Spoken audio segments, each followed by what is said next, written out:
I'm Jeff Goldberg. I'm the editor of The Atlantic. We're here to talk about various exciting countries in the Middle East. Over your bananas and yogurt. We're gonna talk about Iran and Saudi Arabia and what that conflict means for the United States and for the rest of the Middle East. We're also going to expand out because I want to other countries in the Middle East, beyond the Middle East, to Trump and foreign policy and the future of America and the world and the coming cataclysm, which they'll define if there is a coming cataclysm. We have two great people to talk with me today. I think you know them both very well, so I will do the barest of introductions. Jane Harman, of course, a stalwart Aspenite, legendary congresswoman, foreign policy maven, head of the Woodrow Wilson International Center for Scholars. Did I get that right? I always get the title right. I've worked there, but I can't even remember the title. Jeffrey was a scholar. I was a scholar for a minute. And Jane knows a lot of things, and she'll share those things with you shortly. Ryan Crocker, a legend in American foreign service and in diplomacy in the course of an illustrious career. He has represented the United States in basically the grab bag of countries you wouldn't want to represent the United States in. Donald Trump has a term for some of these countries that he can invoke. I won't. But he's represented the United States in Pakistan and Afghanistan and Iraq and all. He's been given all the hard cases. And so why don't we I want to start, if I may, by just asking each of you for a minute or two. And you can disagree with the entire premise of this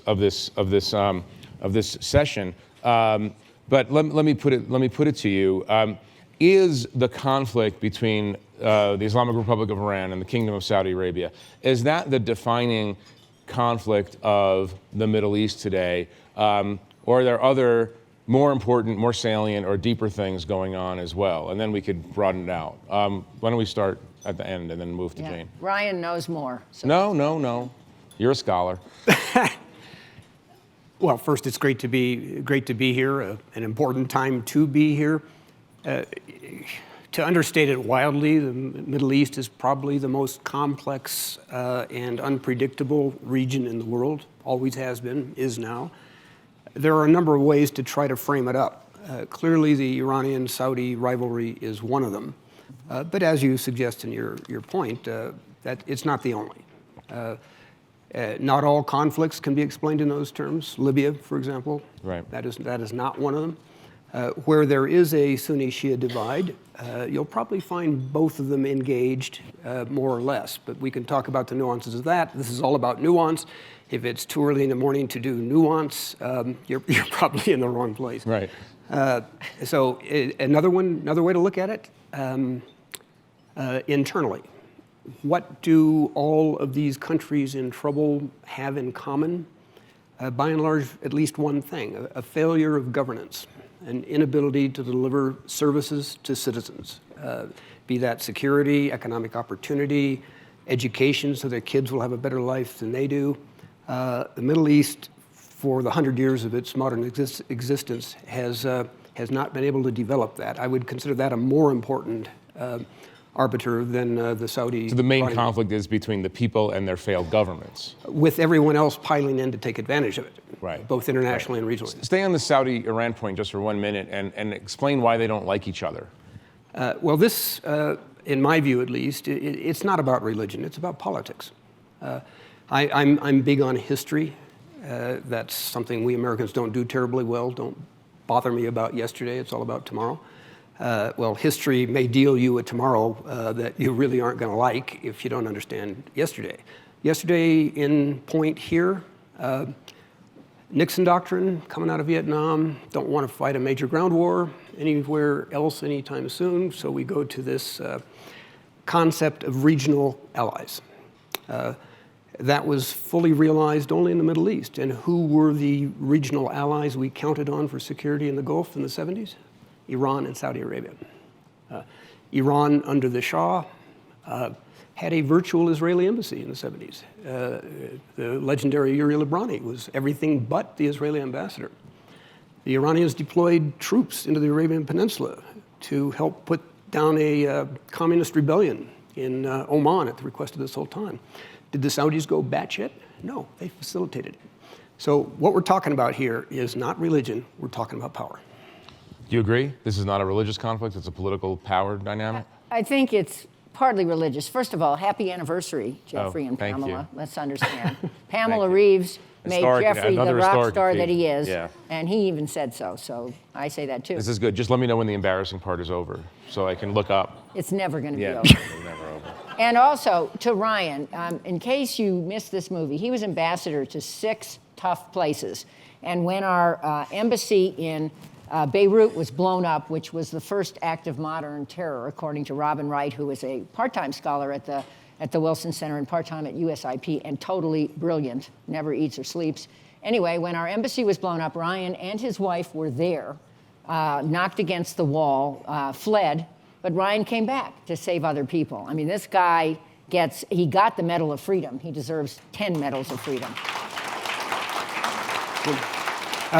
Thank you for that, Jane. What this should tell all of you, and particularly the 2 of you who are closest, don't sit next to me.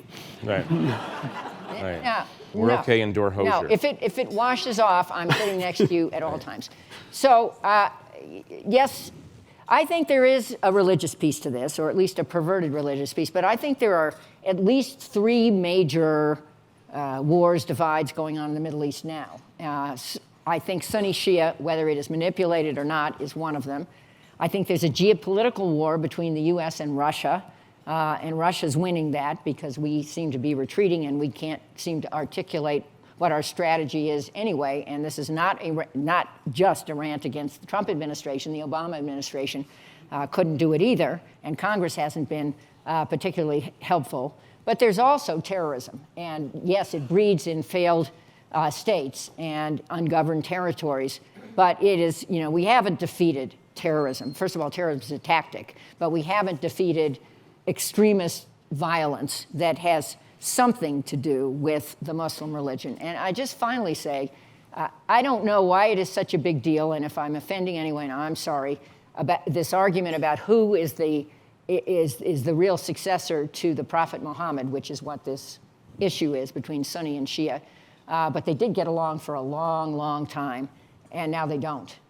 And just one final comment, Jeffrey, because one of the reasons... Explain what you mean by that, because just in case people don't understand the Sunni-Shia divide, what are you referring to? Well, the divide is, this argument about which is the true religion. I mean, this is going on in Judaism, too, between the Orthodox and the more secular Jews. And it's not resolved. And it gets amped up by pick a patron state, Iran or Saudi Arabia, as they need to amp it up. And people are actually fighting each other because of this. And there probably are experts here, and Ryan may be one of them, about the Muslim religion, and I'm not, who could know the nuances. But I did want to make one more point before I forget, and I'm likely to forget it. But remember, a 3-letter word, OIL, that had a huge amount to do with the U.S. Role in the Middle East and why these countries were important to us. Ryan, go to this question of the conflict as a framing device. The competition between Iran and Saudi Arabia, how does it manifest itself on the ground across the Middle East? And what are the consequences for United States foreign policy and economic policy? You see it perhaps most acutely in Iraq and Syria, where the Iranians are all in, doing what they did earlier in Lebanon, working with indigenous Shia populations to create, in the Lebanese instance, Hezbollah. They've done exactly that in Iraq with a half dozen or more militias that are more carefully and closely dealt with by Tehran than Baghdad. You see it in Yemen in an odd kind of form between the Houthis and the government, the Saudis and the Iranians. Yemen was kind of a gift by the Saudis to the Iranians. They are actually not doing very much there. They don't need to, but they can still claim it as another way of putting it to the Saudis and behind them, the Americans. To go to Jane's point, because this is important, it is about oil. Those two relationships, Iran and Saudi Arabia, were the cornerstones of our engagement in the Middle East post-World War II. Right. 1945, 2 months before he died, the famous summit on the USS Quincy, FDR and Ibn Saud, oil for security. Iran, we stood with the Shah in 1945, 1946, 1947 to push the Soviets out of the north, where they had established puppet republics. So these two sets of relationships are key to where we are in the Middle East today. Right. So go to this question that I think is on a lot of people's minds. Saudi Arabia a friend of ours? An actual friend of ours? You know, in the world I come out of, we don't use that term very much, you know, unless it's the girl or the guy next door. We have a number of shared interests that are pretty important. We also have a number of points of difference. I would say here that a little bit of modesty is in order. In addition to history, Americans don't do modesty terribly well. Iran and Saudi Arabia are, by any measure, the two most complex political societies in the region. We understand them very, very little. In Iran, of course, we haven't been represented since 1979. In Saudi Arabia, how the royal family actually works, how they make decisions, how they look out ahead, that's pretty much a closed book to us. So as we speculate freely, bear that in mind. Right. We really don't know how these places work. Jane, the reason I asked this, part of the reason I asked this question is because a couple of years ago, Barack Obama said in an interview that, and he had, and we can talk about this, he had a different vision for the Middle East than traditional foreign policy thinking. But he said that America's allies, meaning mainly Saudi Arabia, but the other Gulf states, were going to need to learn how to, quote, share the Middle East with Iran. This is obviously during the period of the nuclear negotiations. And that caused various heads to explode across the Gulf states, other Arab states, in Israel. Was he right that our allies are going to have to learn how to share the Middle East with Iran, or was he trying to recalibrate too much, in a kind of way, a traditional friendship with Saudi Arabia? That's a great question. Well, a couple preambles. I don't think you can call countries friends in the Middle East with the exception of Israel, which is a close friend and the only true democracy in the Middle East so far. I think friend is more the enemy of my enemy is my friend. I mean, everybody's maybe frenemies, sort of, kind of, and it's an evolving three-dimensional chess game. So that would be one comment.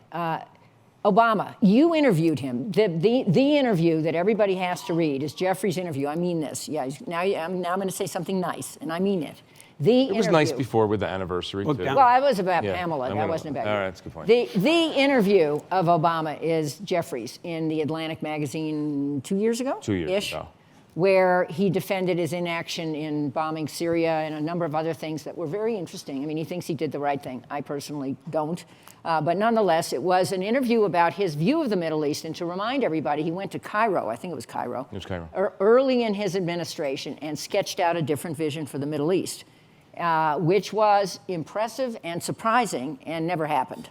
I mean, he didn't follow through in certain ways, and it was probably an improbable vision. I don't know what Ryan thinks about it. But I would say where we are now is a kind of more hard-edged realism, and the U.S., especially the Trump administration, does consider Saudi Arabia its friend. Remember, Trump has totally brought us back to the traditional model, right. Which is unusual because he's not a traditional president. But his visit to Saudi Arabia and all the pomp and circumstance around it set in motion a bunch of things that weren't happening before he went there.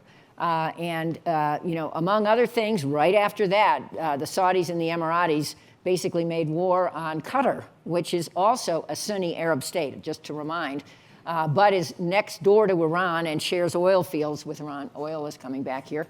And they feel is not on the reservation. And this has been a vicious, very personal war between some of the Sunni states and Qatar. And it's ongoing right now. That was one thing. And the second thing that happened is the rhetoric and the heat on Iran the temperature went up 1,000 degrees, and it's still there. And some of the speculation about the Trump administration, and it's speculation, I don't know what Ryan thinks, is that the Trump agenda on Iran is not just a better nuclear deal, if that's possible. I question whether that's possible. Whether you like that the JCPOA or not, I think it was the best. That's the Iran nuclear deal. Yeah, the best deal they could get. I'm sure some of you heard John Kerry the other day defending it fiercely.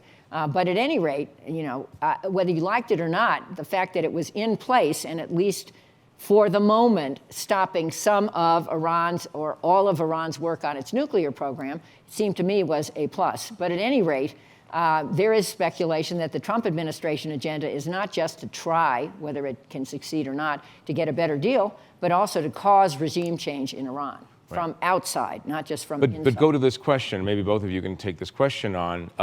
Was Obama right to say that from the American point of view, from American interest, it would be better if the Gulf states, if the Arabs, our traditional allies, would just learn to live with Iran? Or is the Trump view, or the more hawkish view generally, that what we should be working for, passively or aggressively, is regime change in Iran to bring them back to the Western fold? What is the better policy for the United States? I'm just asking your personal opinion. Neither. Neither. On the first, it was a great aspiration. Everybody play nice in the sandbox. Was Obama just being unrealistic? Yeah. Motivated by what? Well, I would ask the author of the Obama Doctrine to address that. He's not here today. I'll say, yeah. But go on. I'll come back to that if you want. But go on with this idea. What's in our best interest? That they get along, or that we move toward, as Jane suggests, some people want, a situation in which the Iranian government is overthrown and we get a pro-Western government in its place? Okay, let me frame this really broadly. Go back to the end of World War II. The U.S. had been missing in action at the end of World War I. We did not play in a major way at Versailles. Whatever role we might have had in the post-World War I era was scotched by the isolationist Senate that would not admit us to the League of Nations. And what you got was a 2-decade truce in one long, awful world war. After 1945, completely different. We designed largely the post-World War II order, San Francisco for the UN, Bretton Woods, the International Financial Order, NATO, and then we led it. We didn't dominate it, we led it. And we got through 7.5 decades, more or less, with no major superpower conflict or World War III in the region. What Obama started and what Trump has accelerated is a backing out of that U.S. leadership role in the world. You see Obama, you see Trump as a continuum? Absolutely. More extreme? Go down that path for just a minute. Talk that through. I'll talk first about the differences.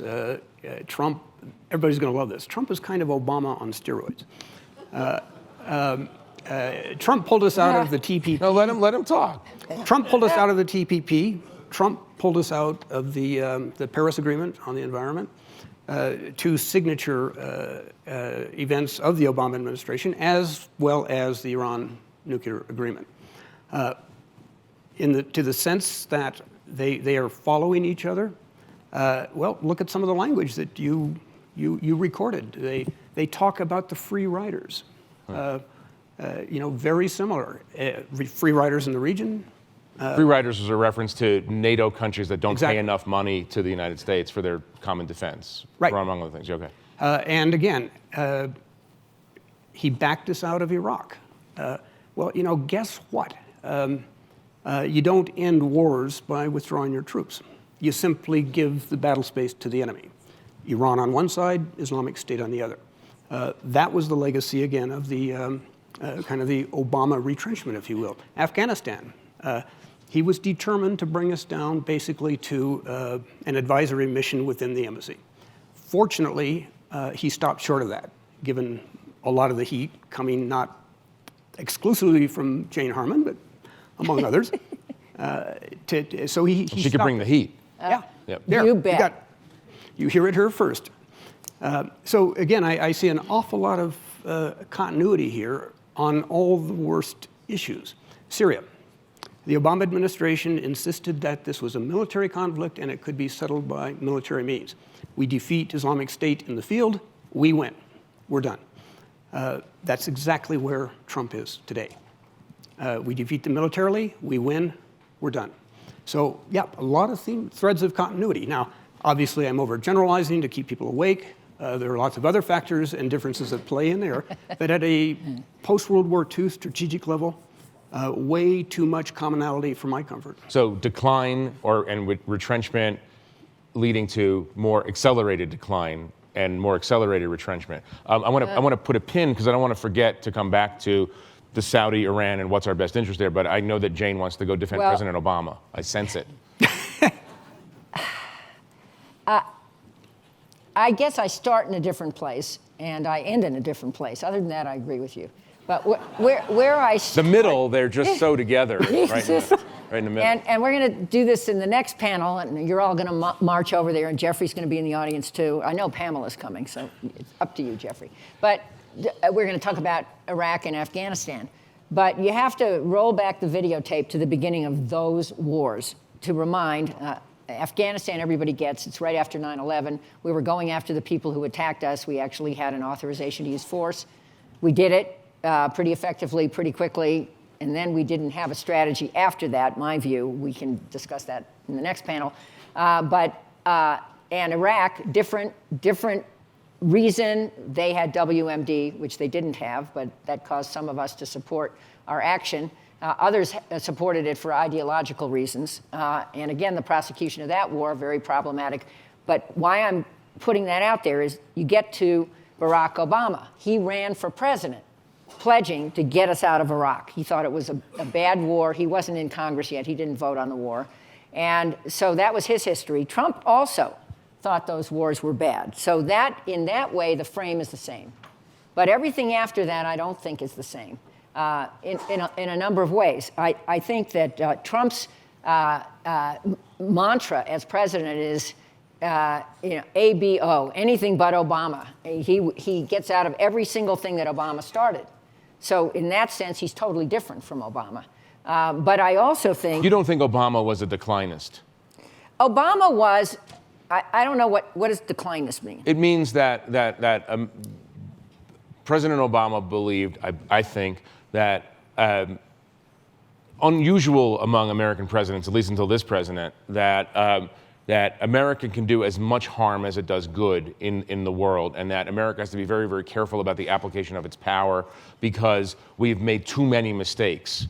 Iran is a perfect example. Okay, well, and that retrenchment and withdrawal and modesty and humility in the way we approach the world, it was in order, and that was interpreted in many quarters as we're pulling out. Yeah, well, I think that Obama said, and he even said it when he accepted his Nobel Peace Prize. He was surprised to get the Nobel Peace Prize. It's interesting how much Trump now wants it. But he said that not all wars are bad. There are good wars. I think that Obama's view was the excessive use of military power gets us into trouble. But what he sketched out, at least as I remember it, in Cairo, was a vision of the U.S. as a force for good. I mean, it wasn't the new Marshall Plan for the Middle East, although we hoped that countries would step up and do it. So I don't think he was retrenching from the world. I think he was redefining what the U.S. role in the world is. Let me put a pin in that and just come back to this this question of Iran and Saudi Arabia, and as a finite problem or as a contained problem or challenge. Would you recommend, if you were in government right now, would you recommend that we accelerate or increase the pressure on Iran to bring about regime change, and that do you agree with Trump's wholehearted alliance with Saudi Arabia and the United Arab Emirates, or I think you're suggesting that there's a third option here that we're not contemplating? Go to that, and maybe you can jump in on that one too. It's a great set of questions. In the first instance, look at the landscape.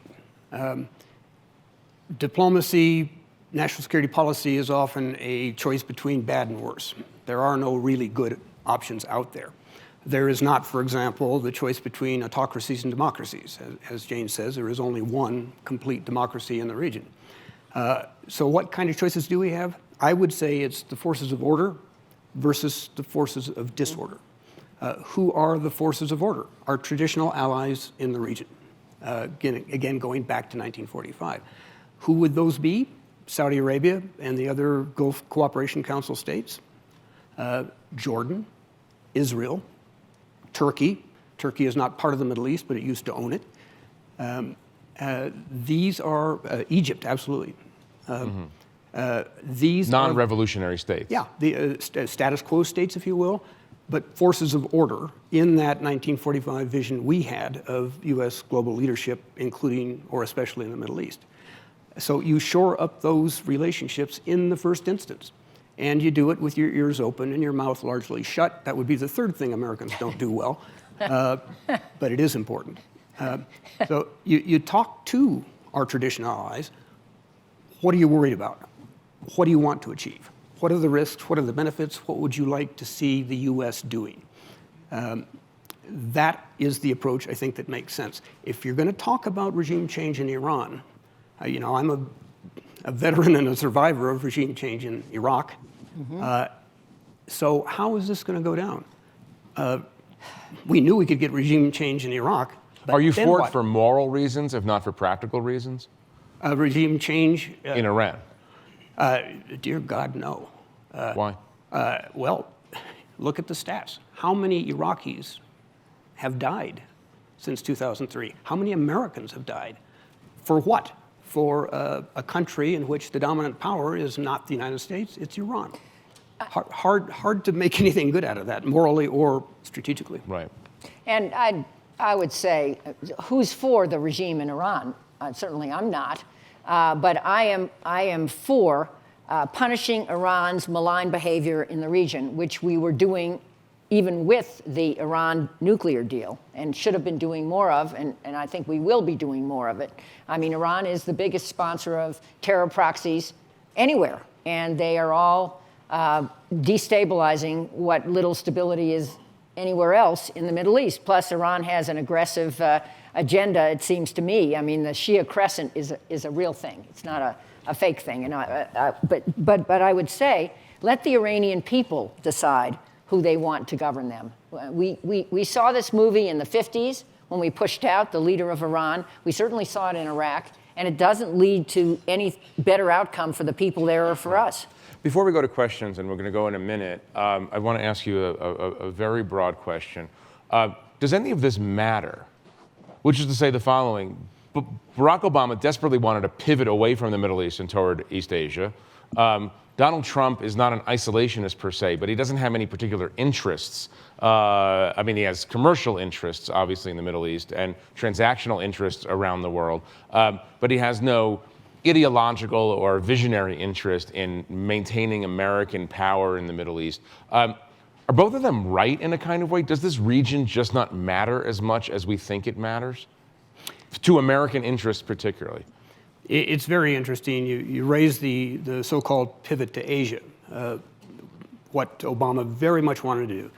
Get the Middle East in the rearview mirror and move into an area that is going to be of long-term strategic importance to us.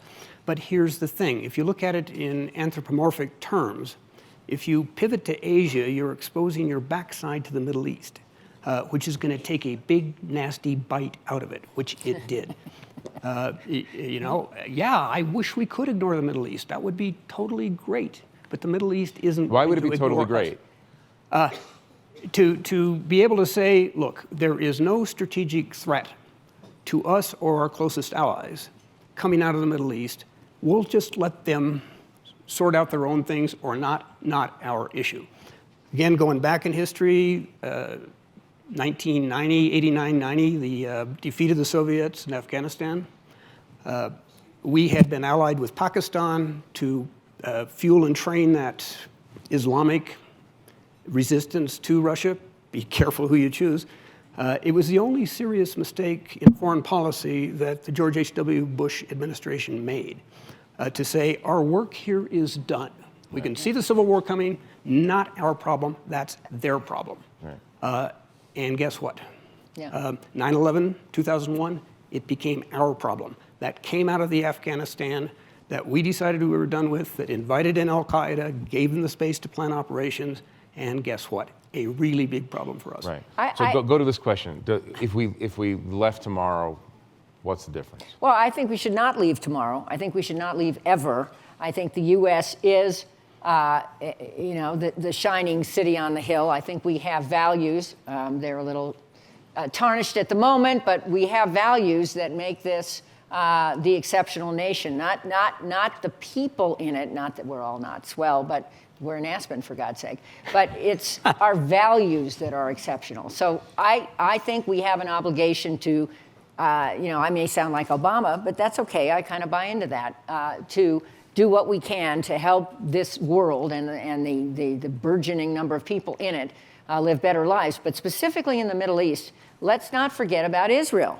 We have a moral obligation to protect the existence of Israel. Why do we have that obligation? Well, after World War II, one of the commitments we made, and the first country to recognize the state of Israel was the United States of America. And Israel's in a precarious place. It's interesting, it's not the center of all the problems in the Middle East anymore. Well, that conflict has receded as one of the important conflicts. In at least rhetoric. Right. It's unclear how else it's receded, and Iran is still dedicated to the annihilation of Israel. It's an existential threat to Israel. And the Sunni neighbors of Israel are all friends of Israel at the moment, but who knows how that will evolve again. The enemy of my enemy is my friend. There's a great piece in the New Yorker this week or last week about that, about specifically that. But I would just say we have a moral obligation to protect the existence of Israel, not the Netanyahu government, but the existence of Israel as a pluralist democracy. And we have to stay there and do things that would be useful to help that happen. Let me jump in on that because it is an important point. American values and American interests. It's really hard to link these up, but we're at our best when we are concentrating on our values as well as our interests. Let me give you two examples where we kind of let that baby slide. One would be in Afghanistan. We worked very hard to bring girls and women back into society after the horrors of the Taliban administration. Girls back in school. It was, I was there at the beginning. One of the first things we did was establish girls' school. We encouraged women to step forward, to go into parliament, to go into business, to join the military. And then we decide, oh man, this is so yesterday in Afghanistan. We're tired of it. We want to get out. Yeah. And for the Obama administration, another American flaw is impatience. Lack of strategic patience. Our adversaries count on it. Our allies fear that lack of strategic patience. So when President Obama decided that war was done too, let's bring all the troops home, with absolutely no consideration of what was going to happen to those girls and women we supported. They would literally get it in the neck. So that would be one example where we state some values and then we walk away from them. Another, refugees and immigrants. Refugees and immigrants. Immigrants. We are a nation of immigrants. After World War II, huge refugee issue. We led that effort to get them safe, to get them settled, to take care of them. It blows up after Syria in the Middle East. What was our reaction? Again, not our problem. Middle East problem, African problem, European problem, but not an American problem. Is this a localized, we're going to get to the question in a second, but is that a localized Trump problem or is it more? No, this started with Obama. Yeah. I pleaded with him, announce you're taking 100,000 Syrian refugees, lead this effort. This was before the Paris attacks. Lead this effort. What have we got now? How many thousands have drowned in the Mediterranean? Where, incidentally, we have a numbered fleet. The 6th Fleet has been there for 70 years. They know where these routes are. They just stay out of the way. The immigration crisis has brought European unity to its lowest point since the end of World War II. The Russians are delighted. Not so good for international stability. Right. Let me, I think there's mics, am I correct? Yeah, come over here first and then we'll go over there. Are there 2 mics or? Okay, yeah, okay, so down here. And please keep your questions in the form of a question. I appreciate it. Michael Greenwald, the Middle East is changing economically. Qatar is getting closer with Turkey, Pakistan. Sovereign wealth funds are pivoting more towards Russia and China. How does the United States get ahead of this, strategize for the way forward, given the Gulf states economically will be completely external rather than internal now? It's going to be hard. I mean, I think we have made a lot of wrong moves economically in the world lately. these new tariffs on Europe, for example, and the imposition of secondary sanctions on Europe is really going to hurt us. Plus, Mexico and Canada also will face this. And I think there is a serious chance, this may be overblown, and if Larry Summers were here or somebody would correct me, but of us being left out of the future world trade. I see you nodding your head. Because Europe has 500 million people. We have 330 million. They're bigger. It's not that they're united. I mean, Ryan is right. They are disunited. So maybe that's some kind of advantage. But in the Middle East, too, there's the huge opportunity for Sunni nations to trade where they want to trade. Israel is a powerhouse economy. And, you know, a dream would be peace in the Middle East with Israel and possibly Jordan leading the IT piece of it and the others bringing their natural resources to the table. But at any rate, if we don't get smarter economically, I think we are in for being worse off than we presently are. Do you want to go over here? Yeah, thank you. Stuart Bernstein. Thank you. Great panel. Ambassador Stuart Bernstein. Ambassador Stuart Bernstein. Thank you. The issue between the Saudis and the Iranians, is this what is motivating the new relationship with the Saudi countries with Israel? I know Saudis and Israel have been cooperating greatly. Yeah, in this picture of unbroken gloom that we are painting for you early in the morning, it's important to focus on some of the brighter points, and this would be one of them. Neither country is talking too much about it, but clearly as conflicts change, as new threats emerge, status quo powers like Saudi Arabia, like Israel, are going to find some common ground. You see this in ways large and small. When Mohammed bin Salman was in the US, for example, he downplayed completely the implications of the embassy move to Jerusalem. The fact that he made that trip after the decision was announced, I think is important symbolically. Another important symbol, forever started in 1945, just in case you wanted to date. You're a creationist, aren't you? There, you got it. Your latest scoop. If we had a president, a secretary of state visiting the region, going to Riyadh, wanting to go on to Tel Aviv, they had to file a flight clearance to a third country, and then once airborne, amend it for Tel Aviv. When President Trump went out on that first visit, we were able to file directly. First time that ever happened. I mean, this sounds great. I was on a flight with Chuck Hagel a few years ago on the Doomsday plane. I mean, an official U.S. Air Force, and we were flying from Riyadh to Tel Aviv. We had to stop in Jordan for 20 minutes just to touch down in Jordan. It's because the Saudis would not have allowed the plane to go directly to Israel. It sounds like a minor thing, but it's sort of a sort of a major thing. Can I just add one thing on your to your question? I interviewed Mohammed bin Salman, the Crown Prince, and the powerhouse in Saudi Arabia now when he was here in the States, and I realized in the course of this interview that one difference between Mohammed bin Salman and Benjamin Netanyahu is that Mohammed bin Salman really doesn't like the Palestinians. And that is, and that was a sort of that's a revolutionary kind of phenomenon, given where Saudi Arabia has been rhetorically and financially and politically on the Palestinian question for 70 years. Yeah, well, there's another wrinkle there. I think that's right. Jared Kushner's in the region. I think maybe he came back, but he was there meeting with the Saudis and the Israelis, and there certainly is a strong relationship. His goal is to try to knit that relationship officially. Yeah. And we have moved the embassy, and the Arab states complained, but they took it. The embassy has moved.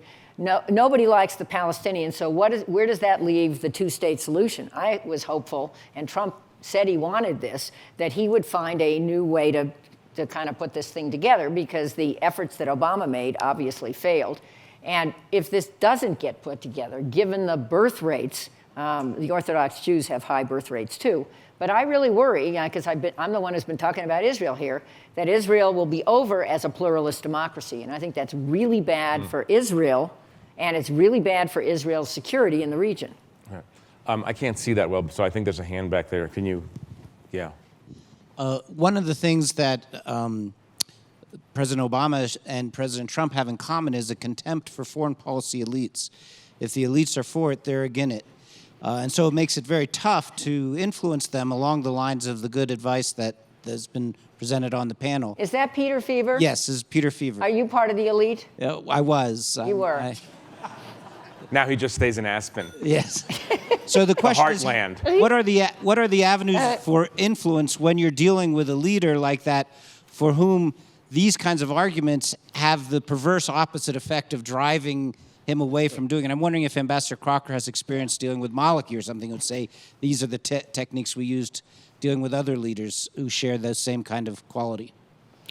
It's a great question, and it allows me to deliver my soapbox speech on why your foreign service is important. We mentioned Qatar.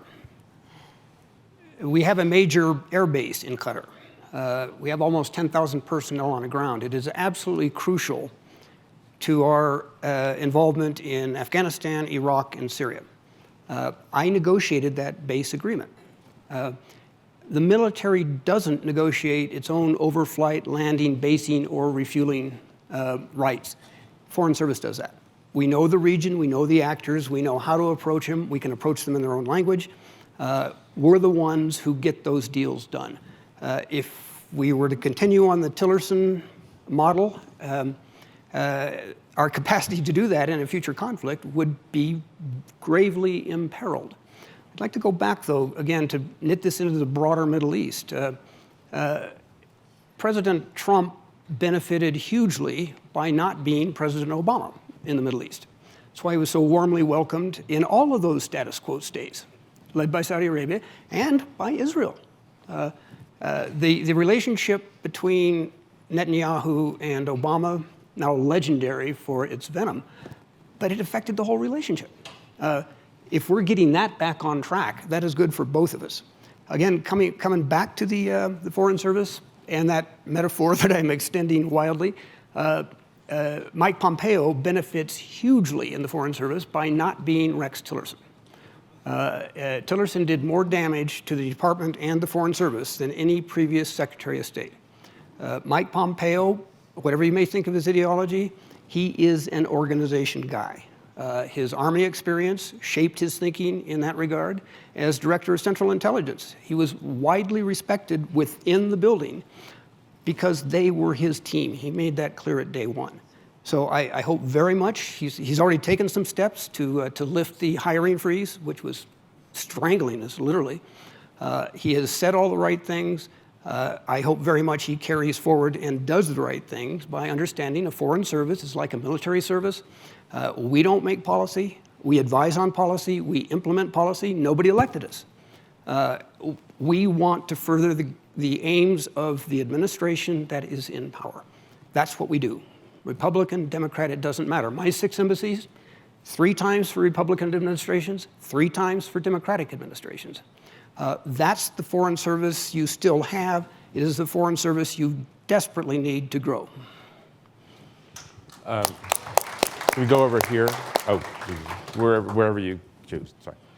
And then we'll come over here. Also, women can ask questions here. We're not in the Middle East. My question goes to a question about the disappearance of dollars that go to the Arafats and Abbas rather than going to the people, and how do you put a stop to that? And also the dollars that are being spent to the martyrs that do the damage. A rather specific question. You want to give a quick answer to that? I kind of know about that. A guy named Sander Gerber was recently on the Wilson Center board, and he has been singular in favor of legislation which passed to stop those payments, the martyr payments by the Abbas government to the families of people who attacked Israelis. And that was a horrible practice, I think, and good for Sander and the rest of you who supported that. But it's a broader question. I mean, there is massive corruption throughout the Middle East. It's not just in the Palestinian Authority. And getting ahead of that has been a perennial problem. I'm just guessing that Ryan has some insights that I don't have. But one of the things we did I'd say wrong in Afghanistan, others may disagree with me, was we continued to keep in power some warlords who were totally corrupt. And we figured they could provide security in their areas and help us. But I think that policy backfired on us. And I think you're right to raise corruption as a huge impediment to our own role in the region and peace in the region. Ryan, quick intervention? Yeah, it's great you flagged it, and I would join Jane in focusing on the broader dimension here. I talked about failure of governance. Kind of at the core of the failure of governance is unrestrained corruption. There is no respect for rule of law. The one thing, for example, all current leaders in Iraq can agree on is that the system is working for them, so let's not change it. We're making big bucks out of this. We have inadvertently furthered that. I saw it in both countries as ambassador, by wanting to get it done. That's who we are. Build stuff. Here's a bunch of money. Go out and build stuff. That hasn't worked very well for us. So a great point to make, whether it is narrow on the issue of the martyrs payments or broad as a national security issue. It is a national security issue. We'll go right there. I have time for one more question after this one, and you'll be there. Okay. So you asked for a woman's question. I didn't mean a woman's question. I mean a woman should ask a question. Better. This is a woman's question. Just want to state that for Twitter. No. The question is, would education of women in the Middle East and giving them a voice make a difference? And if so, how could it be done? Well, there are efforts now ongoing. For example, in Qatar, there is something called Education City in Doha, which is also where we have this forward operating base that Ryan was talking about, which is how we control our military actions in the whole Middle East. It's mind-blowing to go there. I've been there several times and see the technology displayed, and we know where every drone is, we know where every boot on, or we are supposed to know where every boot on the ground is, and so forth. And it's the central command center. And to end our relationship with Qatar would have a gigantic cost for our security. But Education City was started by the mother of the current emir of Qatar. And she set up a place where women and men are educated in the Middle East, and where a number of U.S. colleges have campuses. I mean, it's a phenomenal thing to see. The problem for women is, I think, that the job opportunities aren't there in the same numbers. In Saudi Arabia, for example, where MBS is making a big deal about not just women driving, but women being promoted through the system. It's not clear how high that goes and whether there really are glass ceilings and glass walls. Ryan, your Afghanistan experience might come into play very quickly. Yeah, exactly. And thanks for bringing us back to this, because I think it, again, is critically important for our values and also our interests. Mm-hmm. One of the early things we did, as I mentioned, was get girls' education cranked up. I remember January 2002, Joe Biden came out as our first visitor from the Hill. He was chairman of the Foreign Relations Committee then. I took him to a girls' primary school that we had got up and running. To a first grade class. You had girls in there age 6, you had girls in there age 12, because the 12-year-olds had reached school age when the Taliban moved in and they got nothing. We asked one 12-year-old if she was kind of embarrassed being in a class with kids half her age. She turned to us and she just beamed this smile saying, "I am so happy to be in school." It depends on us. It's what I said earlier. Girls and women have made huge strides in Afghanistan. It's a generation we've never seen before. But they are not going to make it if we don't stay the course and exhibit some strategic patience on our values as well as our interests. Right. We have time for one very short question and 2 very short answers. Go ahead. We refer to the Iran deal. And would not it have been much better for American interests if you were referring to an Iran treaty? Would it have been better to have it be a treaty? Absolutely. If it were a treaty, any president would not have been able to do what President Trump just did. The reason it wasn't a treaty is that I think, and Ryan would know better, the Obama administration believed Congress wouldn't ratify it. And so it's an agreement, and Congress came up with a piece of legislation where it could disapprove it, but it didn't have to approve it. And again, I am not shilling for the agreement per se. It wasn't perfect. It was the best that a pretty able team could get. And you can say the team was too eager, but I would say that it really did. And if you heard John Kerry very knowledgeably a few days ago go through what it did and what it didn't do, I think it got us a lot. It certainly contained Iran's nuclear industry for at least 10 years and some aspects of it for 15, 25, and forever. Right. I'm going to cede my time on this to ask you two quick questions. You wrote the seminal piece on Obama. You entitled it The Obama Doctrine. Tell us in 2 sentences what that doctrine really is. Second question, what do you anticipate? I feel like I'm being Go, hijacked. Ryan. What do you anticipate the Trump doctrine will turn out to be? You have 15 seconds for each. This is a He learned how to hijack things in the Middle East, obviously. The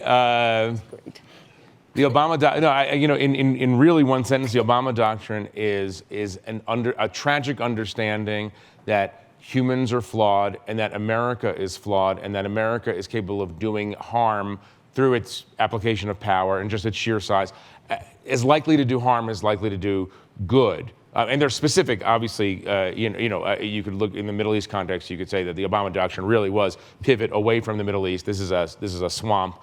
Asia is our future. That's a specific sort of thing. But dispositionally, it was that we have to approach the world with a kind of modesty and understanding of our power and an understanding that we can get things wrong, that everybody in the world is trying to draw us into their problems. The last 2 years of Syria were, from his perspective, a heroic attempt by his administration not to get sucked in, at obviously a moral cost, which will be debated for years. The Trump doctrine is actually easy. He's been remarkably consistent on foreign policy for the last 30 years. I mean, there's a record of statements.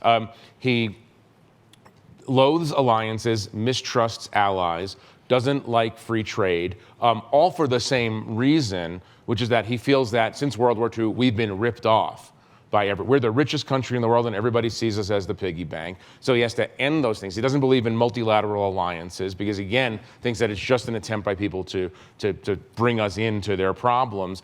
He does believe in transactional relationships. Obviously, another aspect of the Trump doctrine is that he has a fondness for authoritarianism.